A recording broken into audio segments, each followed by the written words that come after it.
JP Morosi joining me now. He's actually in Boston for the Boston Red Sox and New York Yankees game on MLB tonight. But JP, I want to talk to you about the WBC. There's nobody on the planet that enjoys this more than you. What's the best part about this for you?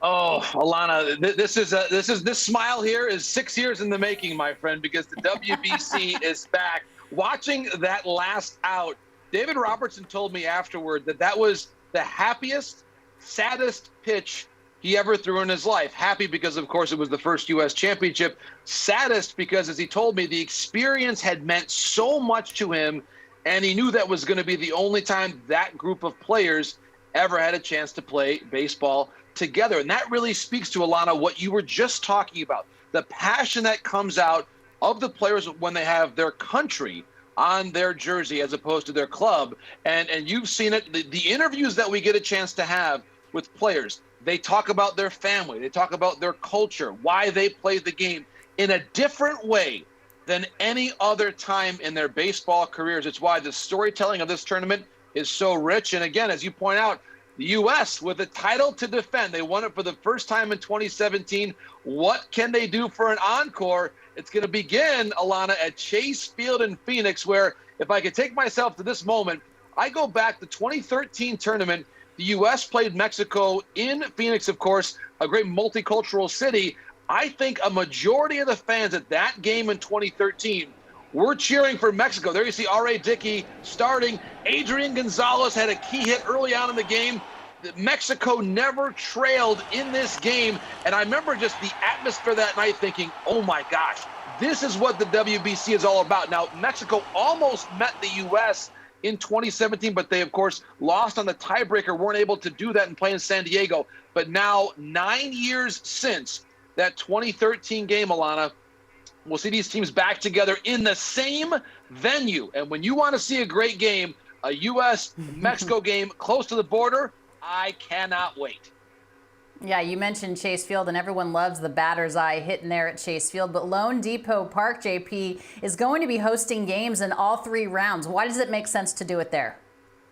Alana, I can barely hear you speaking today because my ears still are ringing from 6 years ago and the experience of covering games at Lone Depot Park. You see it here, the U.S.-Dominican game, of course, the great Dominican comeback, that the Nelson Cruz hit the home run. That was like 10 feet off the ground and got out of there. And this game, I still say this, the Dominican-Colombia game was one of the under-the-radar greatest baseball games I have ever seen. Jose Bautista throw from left field to keep that game tied in extra innings. So for me, we talk about Phoenix, what a great multicultural destination.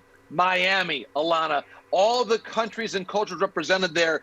I still go back to how many fans we saw there from Colombia and Colombian fans that represented in the ballpark, the Dominican fans. I mean this sincerely. My ears were ringing in the very best way from the time the game ended at night until the time it was time to go back to the ballpark the next day. The horns, the music, the passion of the fans, incredible. I had to have two different earphones in my ear to be able to hear our producer, Chris Pfeiffer, during the course of that game because of how loud it was there. I cannot wait, Alana, to see WBC games back there. Of course, Puerto Rico, the Dominican. It's going to be a great atmosphere there at Lone Depot Park. Yeah, it's absolutely electric, these WBC games. The interviews, as you mentioned, are different. The players are a lot more emotional. And, of course, the United States is a melting pot. So you see a lot of guys that play for major league clubs playing for different countries. You saw Adrian Gonzalez playing for Mexico. You know, you and I are Italian, and Italy starts this year, JP, on the Asian tour first. What do you think the team's outlook is in terms of that? Alana, I think this is a very favorable draw for Italy, and Mike Piazza, the manager of the Italian national team, I Azzurri, they've got a good opportunity now with Mike Piazza as the skipper to get through out of the group in Asia to then potentially move all the way back to the semifinals there in Miami. Of course, Mike Piazza with a lot of connections there to Florida as well. You think about last time around, 2017, a young Brandon Nimmo was on Team Italy. A young Jordan Romano, now the closer for the Blue Jays, was on that team. When you think about the players of Italian descent who could play, I think about a young Anthony Volpe playing shortstop in the Yankees farm system. You go back to that 2013 team for Italy that had Anthony Rizzo on it as a young player just coming in. So maybe Volpe steps in as a shortstop on that club. You think about also the potential, and we'll see, is Aaron Nola asked to play for Italy or the U.S. He could play for Italy potentially. Lucas Giolito could be in the mix for Italy as well. So a lot of really interesting Italian-American players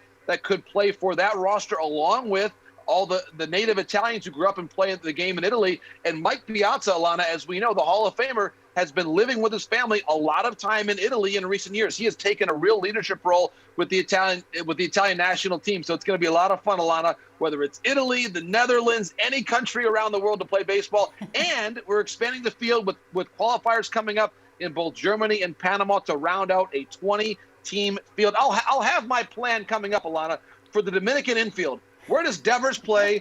Where does Wander Franco play? Where does Tatis play? Machado, Jose Ramirez. I'll be thinking about that for a while. I'll get back to you with our next conversation, okay?